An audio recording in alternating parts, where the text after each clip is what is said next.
খুনি হাসিনা পালাইতে পারছে বিমান দিয়া। আপনারা কোন দিক দিয়ে পালাবেন? প্রত্যেকটা এয়ারপোর্টে আমরা পাহারা বসাবো।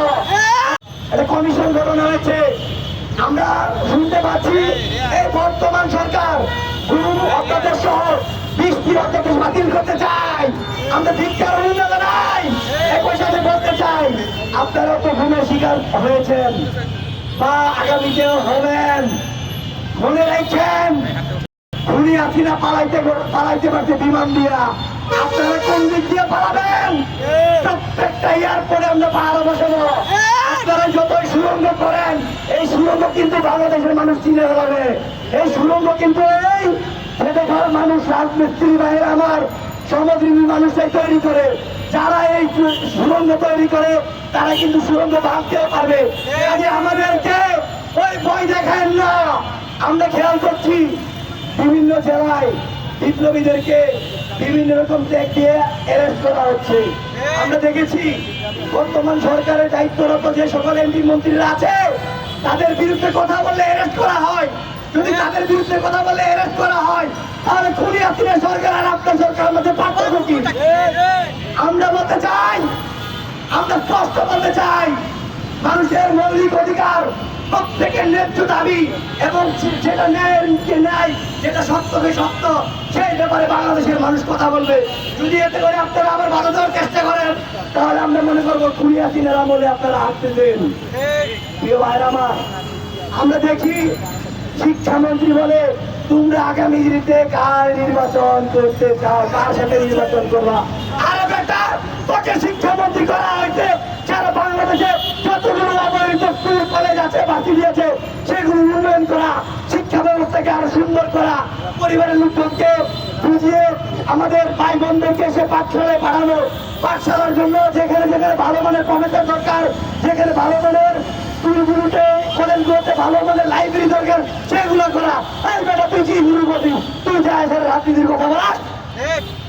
আমরা তীব্র প্রতিবাদ নিন্দা জানাই। একই সাথে বলতে চাই, এই ধরনের শিক্ষামন্ত্রীকে আমরা চাই না। যদি আগামীতে এই শিক্ষামন্ত্রী এরকম রাজনৈতিক ভাবে কথাবার্তা বলে, তাহলে আমরা ওই বাংলাদেশের সমস্ত আমাদের যে ভাই বোনরা আছে, শিক্ষার্থী যারা আছে, তাদের পরিবার করিয়ে নিয়ে এই শিক্ষামন্ত্রী যে বাসভবন থেকে শুরু করে কার্যালয় আছে এখানে ঘেরাও করবো। তাদের নিজের কোনো শিক্ষা নাই। যদি সেই শিক্ষা থাকতো, সে কিভাবে ছাত্রদেরকে, মাসুম বাচ্চা যারা এখনো পর্যন্ত রাস্তা পার হইতে পারে না, যাদেরকে তার বাবা মা রাস্তা পার করে নিয়ে দেয়, তাদেরকে তুই বলিস, আরে বেটা তোরা কার সাথে নির্বাচন করবা? আরে ওরা কার সাথে নির্বাচন করবে? ওরা ঠিক করবে। ওরা নির্বাচন করবে তার সাথে যারা আগামী দিনে মানুষকে, বাংলাদেশের মানুষকে ভালোবাসবে, তাদের বিরুদ্ধে ওরা তাদের পাশে থাকবে। আর যারা ওরা, আমি উত্তরটা দিয়ে দেই, ওরা আগামী দিনে তোদের মতো চোর, ছচ্চর, যতগুলো ছিনতাইকারী আছে, চাঁদাবাজি আছে, যতগুলো লম্পট আছে, তাদের বিরুদ্ধে আগামীতে ওরা কথা বলবে। এটা মনে রাখবি। প্রিয় ভাই আমার, কথা তো অনেক বলতে চাই, কথা কিভাবে বলবো? আমাদের তো কথার পাশে খাইয়ে দিতে চাই সেই দূষণ সিস্টেমের আমাদের বিএনপি সে নেতৃবৃন্দরা। প্রিয় ভাই আমার, আমরা দেখি শিক্ষা ব্যবস্থার যে অবস্থা, খুবই খারাপ একটা অবস্থা।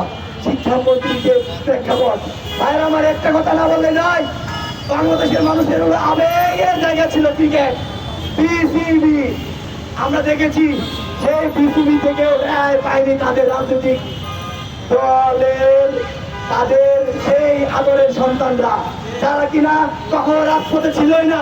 অথচ আপনারা খেয়াল করেন, বিগত 17টি বছর বিভিন্ন নেতাকর্মী আছে যারা বিভিন্ন রকম ভাবে খুন, হত্যা, তারা নির্যাতনের শিকার হয়েছে, যারা তাদের দলের জন্য অসংখ্য ত্যাগ ও মায়া করেছে, তাদেরকে বাদ দিয়ে তারা পরিবার তন্ত্র মন্ত্র নিয়ে একটি বিসিবি কমিটি করেছে।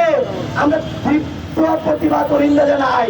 একই সাথে বলতে চাই যে এই তামিম ইকবাল, আমি আজকে থেকে আরো 3 মাস আগে বলেছিলাম, এই তামিম ইকবাল হলো একটা সরকার, একটা দোষর। সে 3 আগস্ট খুনি হাসিনার এখানে কেন গিয়েছে এখনো পর্যন্ত সে কিন্তু ক্লিয়ার করে নাই। তার কি কাজ ছিল 3 আগস্টে? এত বড় ধুলায় গরম ফুটানো হইলো, কতগুলো মায়ের বুক খালি হইলো, কতগুলো মায়ের হাত দিল, পা দিল, চোখ হারাইলো, পেট হারাইলো, পেটে গুলিবিদ্ধ হইলো। সেই ভাইয়ের পক্ষ নিয়ে তার ফেসবুকে একটা পোস্ট করে নাই। আপনাদেরকে চ্যালেঞ্জ দিয়ে বলছি, যদি কেউ দেখাইতে পারেন তামিম ইকবাল ধুলাই গণঅভ্যুত্থানের পক্ষ নিয়ে একটি ফেসবুকে পোস্ট দিয়েছে, তাহলে আপনাদের সামনে আমি আল্লাহ মাস কোন মুখ দেখাবো না বলে দিলাম। কাজেই সে সুবিধাবাদী ব্যক্তি, যখন যে জায়গায়